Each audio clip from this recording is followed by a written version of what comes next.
irmãos com a paz do Senhor Jesus, amém? Amém. Quem está feliz com Jesus? Glória a Deus. Não, pentecostal, como o pastor fala. Quem está feliz com Jesus? Glória a Deus. Glória a Deus. Amém. Aqui está quente com a presença do Senhor. Pode estar frio lá fora, mas aqui está quente, está forte, como o pastor fala. Igreja, vamos abrir então nossas Bíblias rapidamente. Lá em livro de 1 Reis, capítulo 17.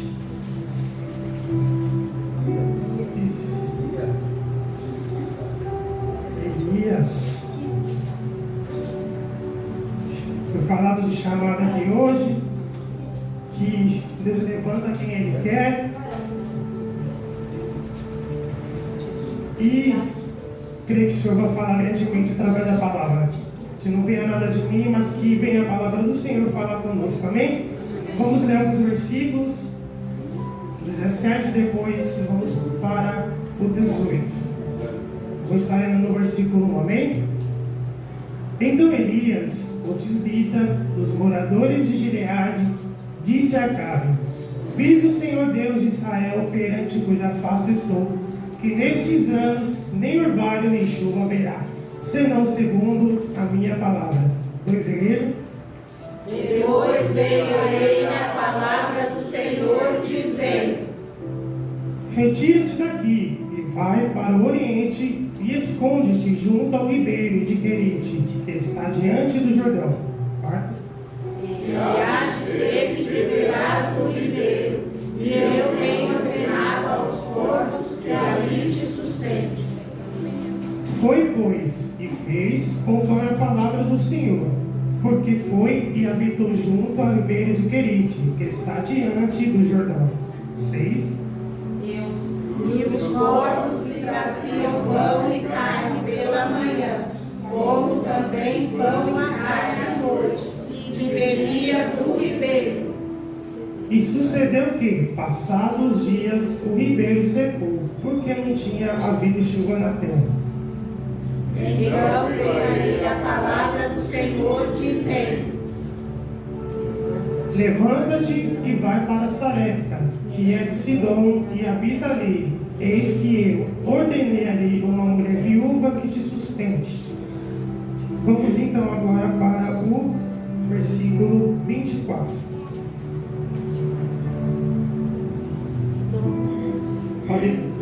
Então a mulher disse a Elias: isto conheço agora que tu és homem de Deus, e que a palavra do Senhor na tua boca é verdade. Glória a Deus, amém? Pode se sentar as palavras do Senhor.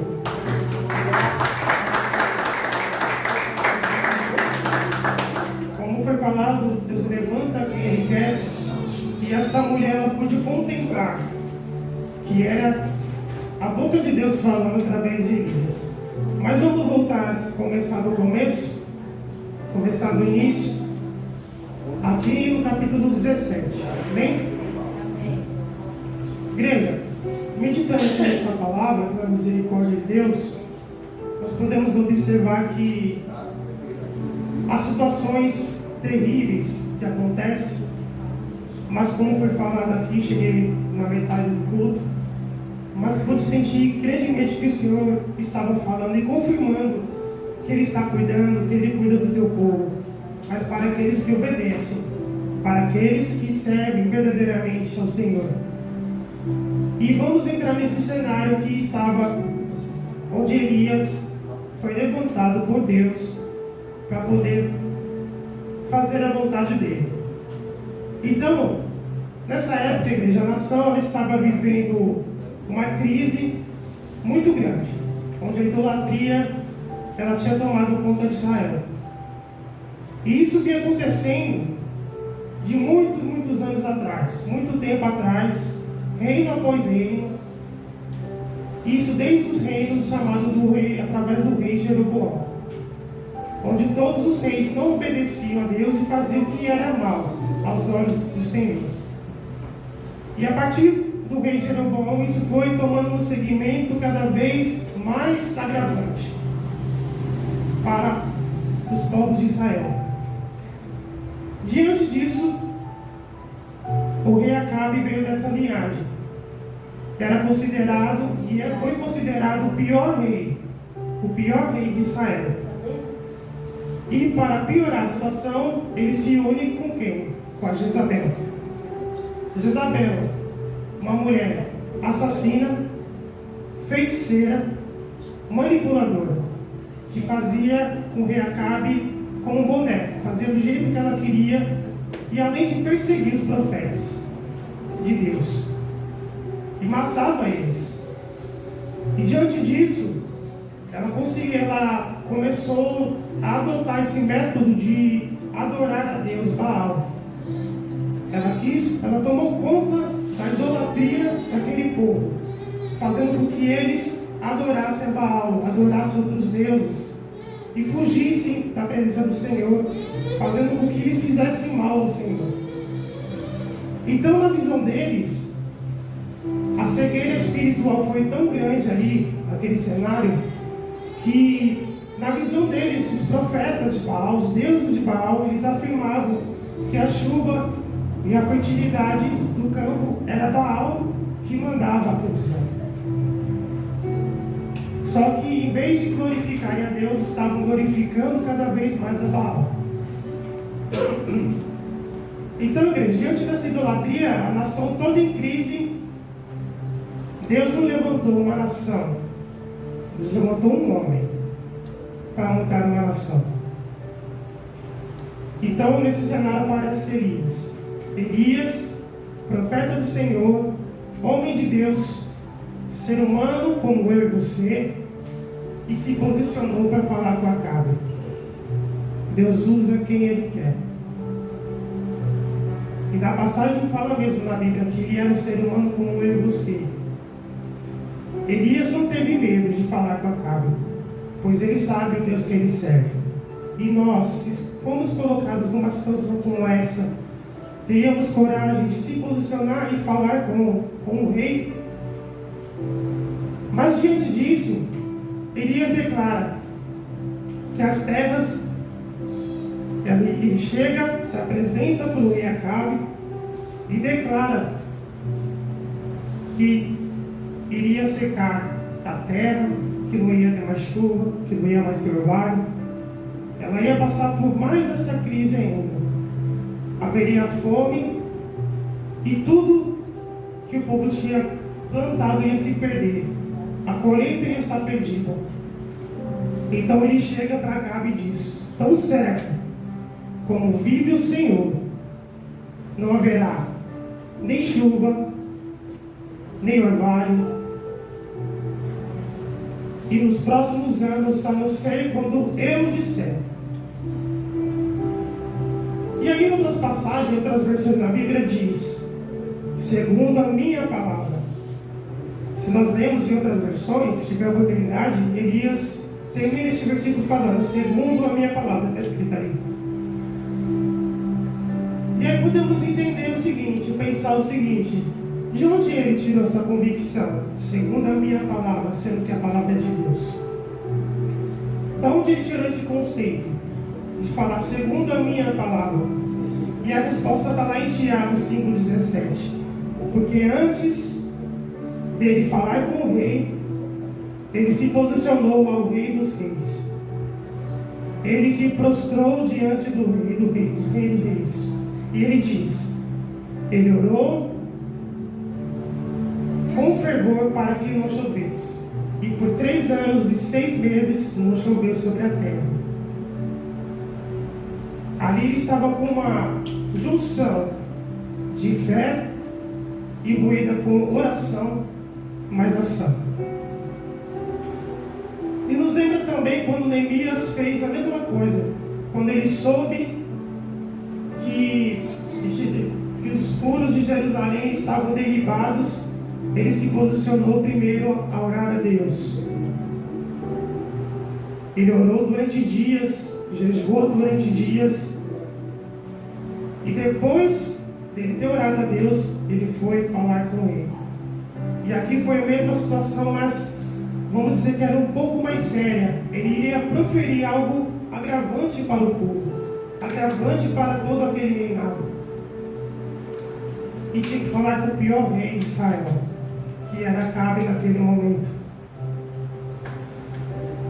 Então, diante disso, ele começou a ser perseguido. Mas, abrindo um parênteses aqui, eu estava pensando em casa, pensando esses dias, que a nação foi preferido 3 anos e 6 meses. Mas, se paramos para pensar, esses 6 meses a mais, o que seria? Já fiquei pensando, se Elias já estava orando, desde esse momento, é porque a terra já estava seca. É porque a terra já estava passando por essa crise. E o meu posicionamento teu, que devemos ter em momentos de crise, é orar.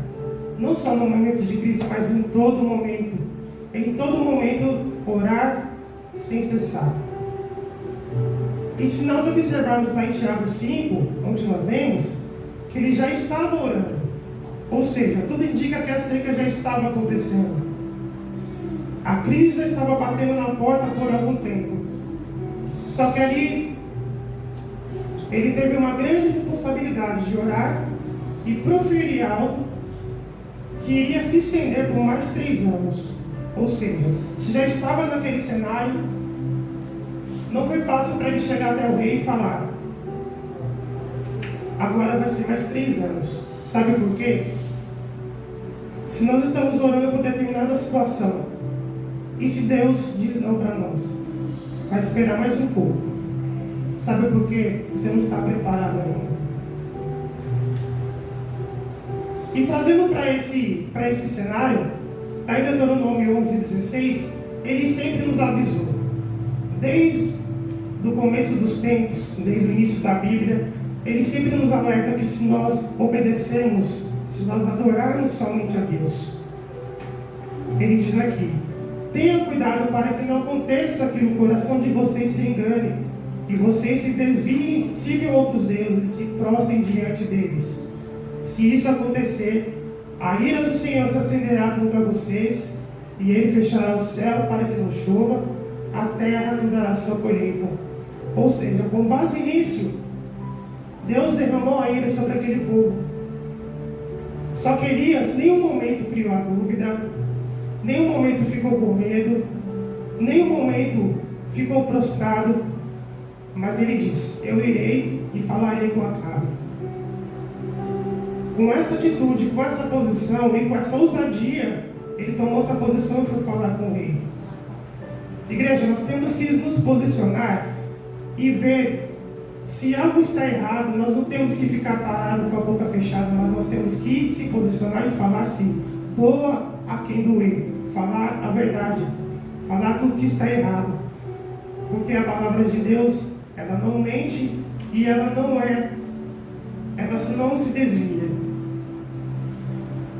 Não devemos temer quando aos olhos de Deus não está bom.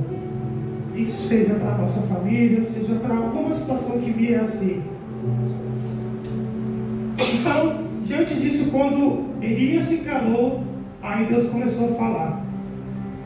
E aí ele diz lá no versículo 17, na primeira Reis, que ele manda Elias se retirar, ir para o rio Querite. E nessa versão e em outras versões diz: esconda-se. E perto do riacho de Querite, ao leste do rio Jordão. Acho interessante que nós costumamos trazer muito sobre quando Elias ele se retira, né, pastores? E ele se esconde na caverna. Só que aqui não. O próprio Deus pediu para ele se retirar e se esconder. E o que ele fez? Ele obedeceu. Às vezes, igreja, Deus vai tirar a nós de determinadas situações, porque Ele quer tratar com a gente de mais perto. E aí o primeiro ponto, diante disso, desse versículo, Ele quer tratar conosco, face a face, com mais intimidade. Primeiro ponto vendo nisso, que Ele pede para Elias se retirar. Acabe se sente afrontado, Acabe vê aquela situação que não sabe o que fazer, e e a ira dele se aumenta, ele começa a perseguir o profeta de Deus. Então o que Deus fez? Ele pediu para ele se retirar. Só que nesse primeiro ponto diz que Deus se retirou para que ele não se corrompa, para que ele não viesse se corromper, e principalmente para que o orgulho não tomasse conta do coração de Elias. Porque ele sabia que mais tarde viria outra situação, como nós pudemos ler em outros capítulos, que ele iria se apresentar novamente para Acabe, e ele teria uma outra tarefa, que é derrotar o Deus de Baal. E diante dessa situação, desse primeiro ponto, quando Elias ele se apresenta ao rei, ele fala: tão certo como Deus vive, não haverá chuva, não haverá orvalho. Tão certo como Deus vive e a qual eu sirvo. Ele não se apresentou como o profeta, ele apresentou como servo. Só que infelizmente, tem situações que acontecem que a pessoa usa determinada função. Licença, pastor. A paz, pastor. Prazer, tudo bem? Meu nome é Profeta.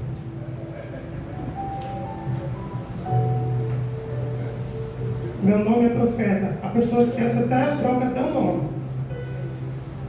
Então, o que acontece? Deus não divide a glória dele com ninguém.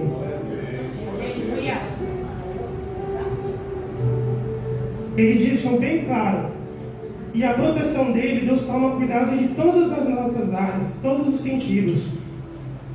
Recolheu Elias, colocou ele no riacho de Querite, onde era uma torrente de água, não era nem um mar, não era nem uma grande quantidade de água, só que aquilo ali estava para acontecer de secar. E Deus preferiu cuidar dele para que ele não corrompa, principalmente o coração, para que não se encha.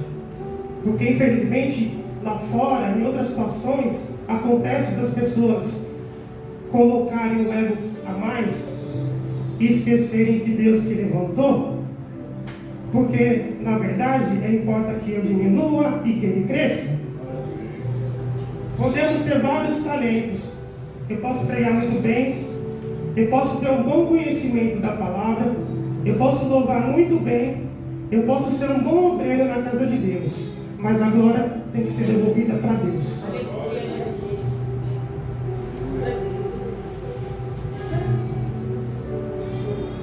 Então, diante disso, o Querite representa o quê? Lugar de intimidade. O Senhor cortou Elias de cena exatamente porque queria lapidá-lo, queria passar por esse treinamento, qual nós devemos estar passando também. Nós devemos passar por esse treinamento. Não estou dizendo neste local exatamente, mas se nós vemos a igreja no geral, as pessoas estão se corrompendo, estão querendo trazer o mundo para dentro da igreja, esquecendo que a glória só tem que ser somente para Deus. Não é show gospel, não é balada gospel, não é nada gospel, mas é para que o culto que nós temos que prestar é somente a Deus, e que nós temos que diminuir cada vez mais, independente da posição, independente da patente mais alta, é o Senhor que tem que ser agradecido. Aleluia, Jesus. E aí o significado da palavra querido significa o quê? Cortar e colocar no tamanho certo. Deus ele molda e coloca no tamanho certo. Nem que ele tenha que pegar, assim como o vaso, vai amassando, vai apertando, se precisa de repente quebrar, ele volta a fazer de novo. E assim é o que Deus faz com a gente. Quanto mais apertado, quanto mais nós passamos pela forma de Deus, mas nós temos que estar ligados com o coração diante da vontade dele. Segundo ponto, Deus queria proteger Elias. Lá no versículo 4 diz: você terá água do riacho para beber, e eu mandei que os porcos levem comida para você. E vendo por esse ponto, Deus ele não ia mandar a provisão já estava pronta. provisão já estava pronta. Porque quando Deus ele te envia para um lugar, é porque já está tudo pronto, mas você tem que caminhar até lá. Em Querite, o Senhor estava enviando a provisão necessária para ele. Deus cuida de nós em todos os sentidos para que nós não pereçamos. Às vezes, nós, diante de Deus, nós ficamos parados. Deus nos quer que ficamos parados, mas não é sentido de ficar prostrado. Mas é para que, nesse momento, nós tenhamos que passar por essa intimidade com Deus. Antes de passar pelo Carmelo, que é onde Elias seria enviado para derrotar os deuses de Baal e cair o fogo do céu, é preciso enfrentar o Querite primeiro. Não acho que é porque no deserto é porque Deus está castigando você. Você está sendo trabalhado por Deus e Ele está trabalhando em você primeiro para trabalhar depois com você. Deus ele não quer pessoas que por um momento é enviado a Querite e volte para trás. Elias não deixou de ser quem ele é em Querite. Elias não deixou de ser quem ele é quando ele conquistou aquela derrota em Baal, lá no Monte Carmelo. Mas Deus ele nos traz em Querite para podermos ficar mais maduros e criarmos raízes profundas, para saber que só o Senhor é Deus. Então, diante disso, igreja, mas então chega aquele período que o rio seca. Não tem chuva, você pensa que Deus esqueceu de você. Mas mal você sabe que você está sendo guardado por Ele. Porque a sombra do Onipotente descansará. Onde Ele diz no Salmo 91 que Ele envia os anjos para que não tropeces ao teu pé em pedra. Então isso nos ensina a sermos mais dependentes de Deus. Dependente do provedor, mas não da provisão. Dependente de Deus e não somente das bênçãos. Não temos que estar com a mente, estar aqui e falar, eu vou buscar a minha bênção, mas buscar a Deus pelo que Ele é, não pelo que Ele faz. E aí no versículo 10 diz que ele se levantou e foi para Sarepta. Chegando à porta da cidade, estava ali uma mulher viúva apanhando lenha. Ele a chamou e lhe disse, traze-me, peço-te um vaso, um pouco de água que beba. E aí ela declara, só tenho um punhado de farinha de trigo, uma tigela e um pouco de azeite no barro. E aqui nos traz mais uma lição, igreja. Nós precisamos ser mais gratos a Deus. Muitas das vezes, nós temos um copo com água e dissemos, mas eu não tenho nada. Nós levantamos com vida todos os dias, com ar nos pulmões, e às vezes questionamos, por que eu estou passando por isso? Nós às vezes questionamos a Deus por coisas mínimas, sendo que Ele está cuidando de todas as coisas. Porque Ele não nos envia para passar necessidade, sendo que Ele não provaria o seu povo, sendo que Ele já está cuidando dele. E às vezes nessas pequenas coisas que nós achamos que não temos nada, mas nós temos tudo, porque nós temos a presença de Deus. E aí ele diz lá no versículo 13, não se preocupe, disse Elias, vá preparar sua comida, mas primeiro faça um pãozinho com farinha que você tem e traga para mim.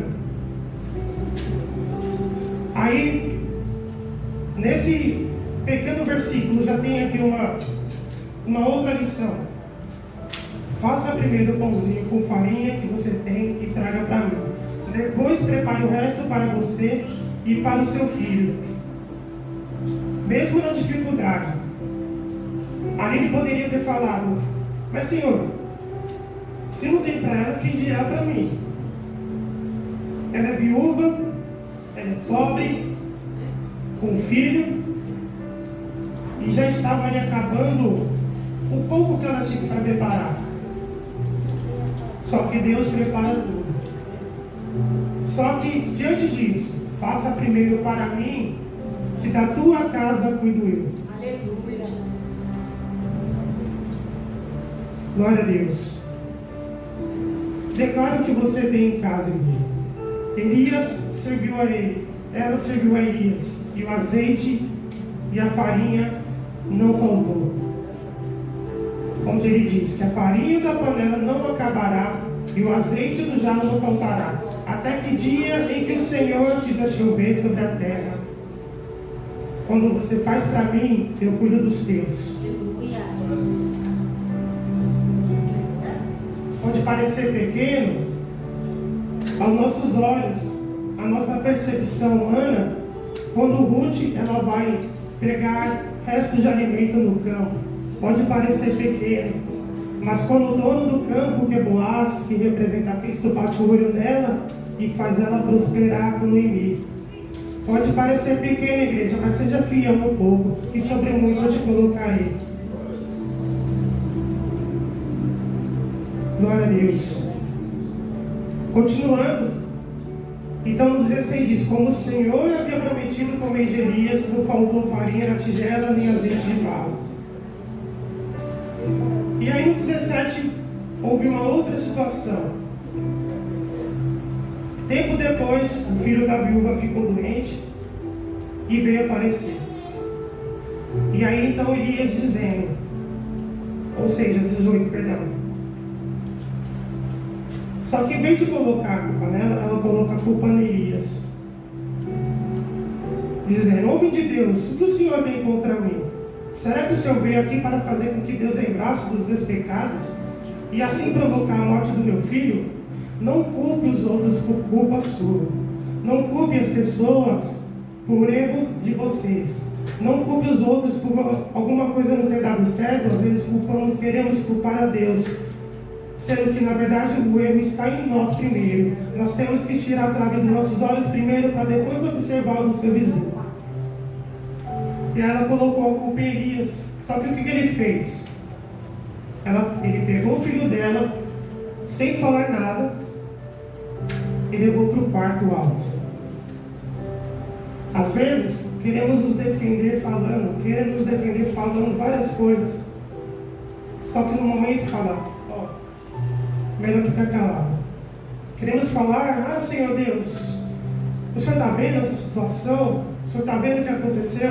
Mas não, ele ficou calado, mesmo sabendo que ele era inocente. Pegou o filho dela e levou para o alto, pelo quarto alto. Fechou a porta e orou. Mas olha o que nós temos que fazer. Quando diante de alguma situação, entra no quarto, fecha a tua porta e ore ao Pai que está em secreto. Aleluia, Jesus.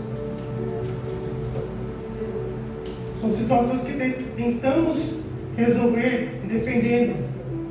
Só que Deus fala: é melhor ficar calado, melhor ficar quieto. Que melhor quieto você se defende mais.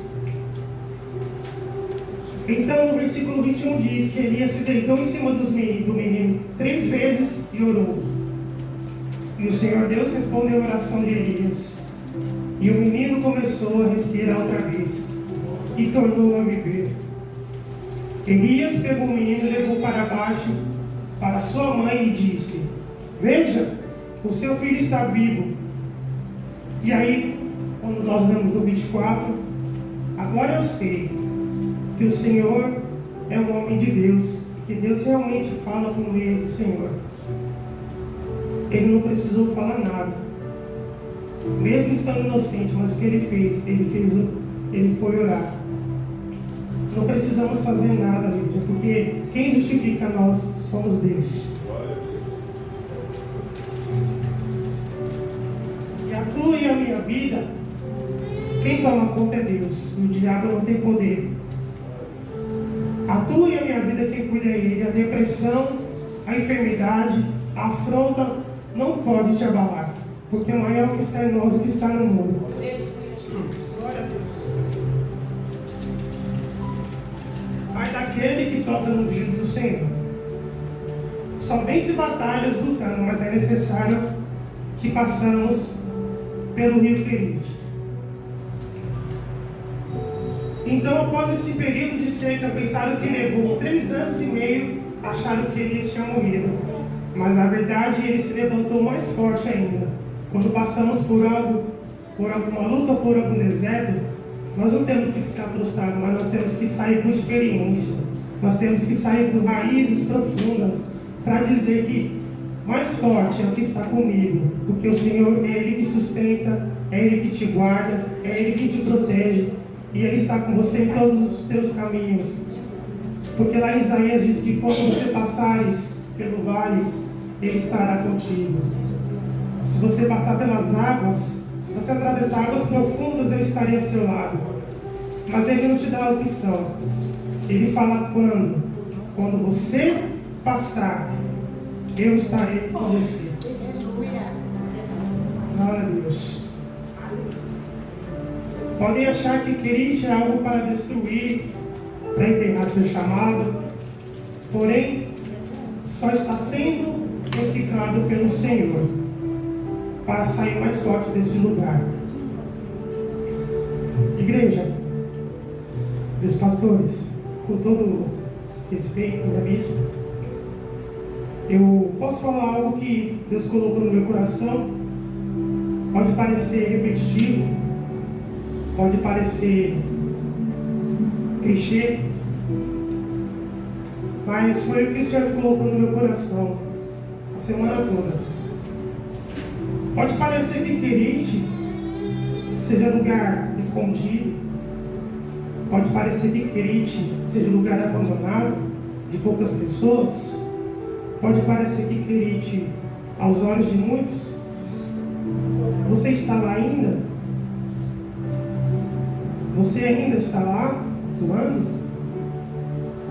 Mas há uma promessa debaixo de tudo isso. Há uma promessa debaixo de tudo isso. Sabe por quê? Querite é escola e só quer estar nela quem quer ser alimentado. Só está nela quem quer ser alimentado por Deus. Só está nela quem quer ser fortalecido. E muitos vão de ver o que o Senhor fará neste lugar, e o nome dele será glorificado.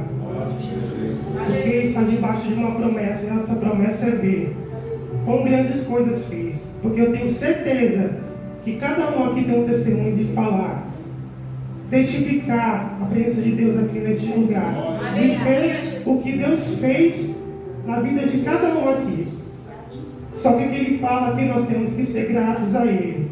Porque tem pessoas de oração aqui, tem pessoas de Deus aqui ainda. Porque Jesus Cristo é o dono da tua igreja ainda.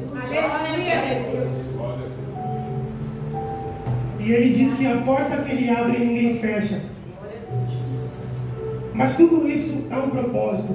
É preciso passar por Querite ainda. Porque lá, até ele secar, até ele peneirar, até passar pela peneira. Mas depois que passar pela peneira, grandes coisas virão do alto. Paulo, quando estava preso, glória a Deus, Paulo, quando estava preso, escreveu uma carta aos Filipenses, agradecendo a oferta que a igreja tinha enviado. Paulo não dependia da oferta, Paulo dependia somente de Deus. Mas diante disso ele aprendeu a lidar com várias situações, com a riqueza, com a pobreza, com a força, com a fraqueza, fartura e necessidade.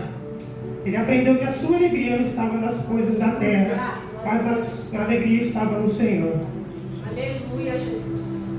Vamos aprender então, igreja. Diante disso, saber que quando Ele te envia, Ele já tem tudo preparado.